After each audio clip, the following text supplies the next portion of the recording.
mesaj at. Bir tane bakma bizimki yükseklikte. Ne diye? Bir de Serkan sabah adliyeden aldılar fatura için. Neyse.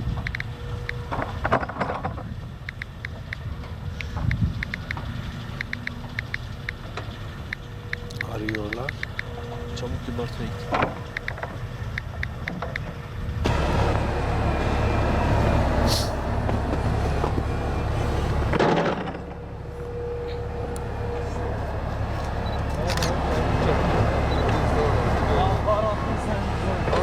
Bu dedi at tam onları çeken. Ben de attım dedim. Bak güzel güzel bir şeyler çekmişler. Ha tabii. Güneşi almışlar.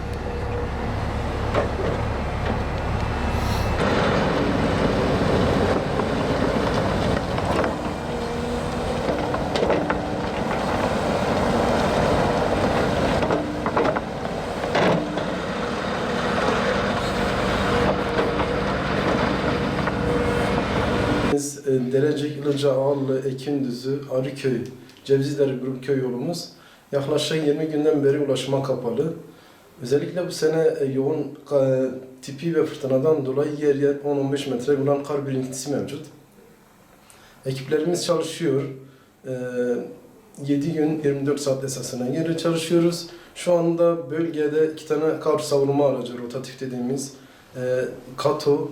Tabii kar yüksekliği çok fazla olduğu için araçlarımızın, iş makinelerimizin boyu yetmiyor. Ekskavatör vasıtasıyla karı indirip o şekilde ancak yolu açabiliyoruz.